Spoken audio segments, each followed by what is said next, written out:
हाँ जी sir, pole and polar में ये होता है कि पोल दिया हुआ हो, पोलर के लिए हम लोग देते हैं P इक्वल 0।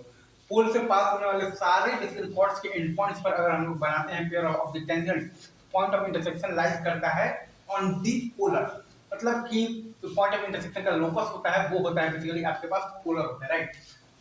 और आप ऐसे भी बोल सकते हैं कि पोलर के किसी भी पॉइंट से अगर आप डालते हैं ना बेसिकली क्या डालते हैं, पेयर ऑफ टेंजेंट डालते हैं, right.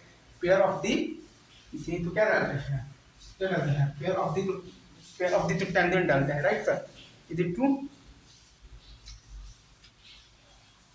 Pair of the tangent डालते हैं, राइट।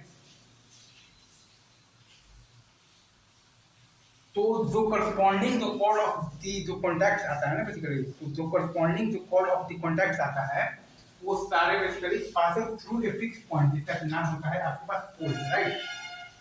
तो देख लीजिए वो लाइन पर कोई भी एक हम लोग रैंडम पॉइंट मान लिए हैं बेसिकली तो अल्फा के टर्म्स में, तो फिर उसके रेस्पेक्ट में वो क्या है, कॉर्ड ऑफ द कॉन्टैक्ट है। और कॉर्ड ऑफ द कॉन्टैक्ट क्या होता है, t इक्वल टू 0 होता है। कॉर्ड ऑफ कॉन्टैक्ट होता है t इक्वल टू 0, तो वो लिख दिए। फिर उसको हम लोग अरेंज कर देंगे L1 और प्लस अल्फा L2 के मतलब ये जो टर्म्स में, उसको हम लोग बेसिकली अरेंज कर देंगे L1 और प्लस अल्फा L2 के टर्म्स में।